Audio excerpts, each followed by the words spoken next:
नारायणपुर सहरस्थ झारखंड मुक्ति मोर्चा कार्यालय 75तम साधारणतंत्र दिवस पालित हो जाए। झारखंड मुक्ति मोर्चार राज्य सभापति अंजनी सोरेन जोगदे समस्त जनसाधारण को उद्बोधन दे कहते जे आम देशपाई जे महान देशप्रेमी माने बलिदान दे जाइछंती सेमानकु कोटि कोटि प्रणाम। सेमानक त्याग पाई जनमानस चिरस्मरणीय रही।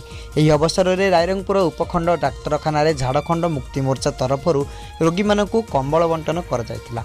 एथिरे मुख्यतः राज्य साधारण संपादक दुब्रज नाग, राज्य सांगठनिक संपादक सालू किस्कु, राज्य उपसभापति श्याम किस्कु, राज्य कोषाध्यक्ष मदन राउत, जिला परिषद सभ्य मीना जोहरेन, पश्चिम मयूरभंज जिला सभापति सुनील माझी, संपादक घनश्याम पिंगुआ, उपसभापति मदन मारंडी, जिला मुखपात्र संतोष कुमार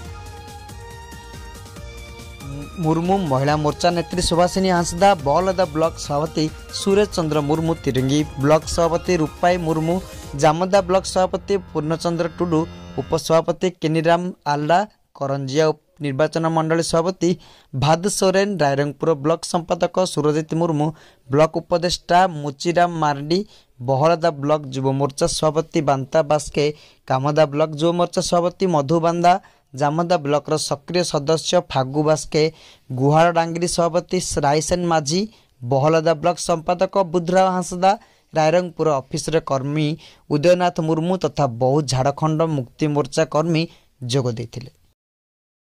उपसभापति ओडिशा जेएमएम एक जो कंबल बंटन कार्यक्रम विगत 11 तारिख ठारू आमर ये कार्यक्रम कंबल बंटन कार्यक्रम चालू रही। आज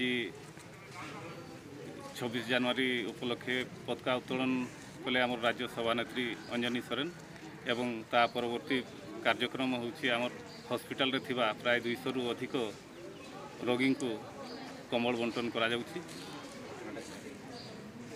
रायरंगपुर श्यामल परिणाम रिपोर्ट दिग्दर्शन न्यूज।